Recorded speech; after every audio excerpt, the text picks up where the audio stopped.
We face a $14 trillion national debt in this country. We have 10% unemployment. We've had 14 consecutive months of 9.5% unemployment. That is the most prolonged period of unemployment at that level since the Great Depression. Congress, as an institution, has an approval rating of only 11%. And for the first time in American history, a majority of Americans believe that the next generation will have fewer opportunities than they had. This impacts you. This is about you and your future, and about your prosperity and the opportunities that you will have as soon-to-be graduates of this fine institution. And so we've got to focus on jobs, and we've got to admit, Democrats, Independents, and Republicans, that what we've been doing in Washington for the past 2 years has not worked. No. The President's economic advisors promised us that if we only spent $1 trillion of the American taxpayers' hard-earned money, that we'd see jobs and unemployment wouldn't reach anywhere over 8%. Well, 2 years later, we now see that unemployment has reached 10%. And everything this government has done has prevented economic recovery. The problem is not a shortage of spending. The problem is a surplus of government.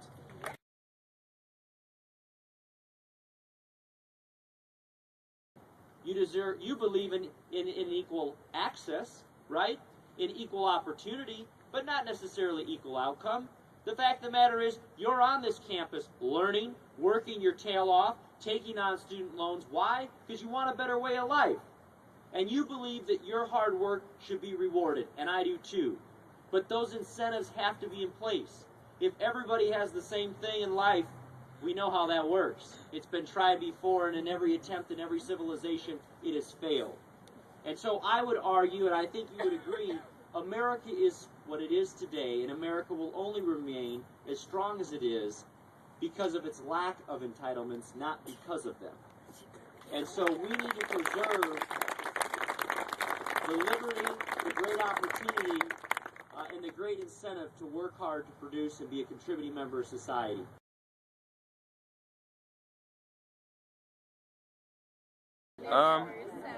Well, I think cap and trade is very important here, specifically in the 6th District in the coal industry. I mean, most of the University of Kentucky is run on coal. And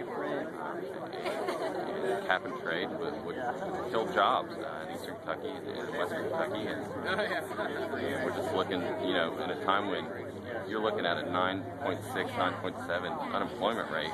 Killing jobs is the last thing we need here, especially in Kentucky. Any other issues that stick out to you this time of year? The national debt. I mean, we got to look at that. We've got to, like Congressman Schock said, we've got to look at Medicare and Social Security, because right now I don't know if it'll be available when the time comes that I need it. So I think we have to look at the debt in both those programs. The economy and the deficit spending. Okay.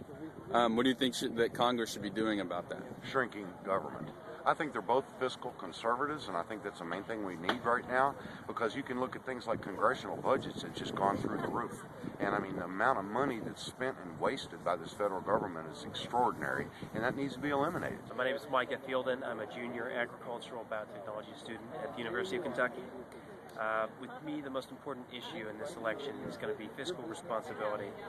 Simply put, I'm looking to get into medicine, and I don't think it'll be economically viable in the future if we continue with current government policies, from Obamacare to the trends that we're heading towards. It really worries me.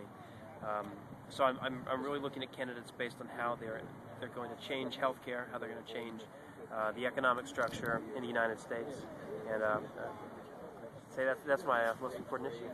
All right, real quick question. What do you think is the most important issue in this campaign?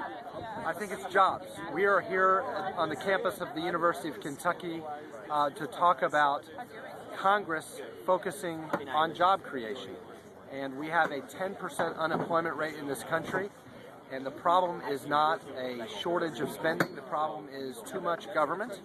And in order to make sure we have a robust job market where new employees are in demand. We need to get the government out of the way. We need regulatory reform. We need tax reform. We need a government that believes in free enterprise again. And that's the only way we're going to have an economy that recovers, so that students like these here at the University of Kentucky can have economic opportunities when they graduate.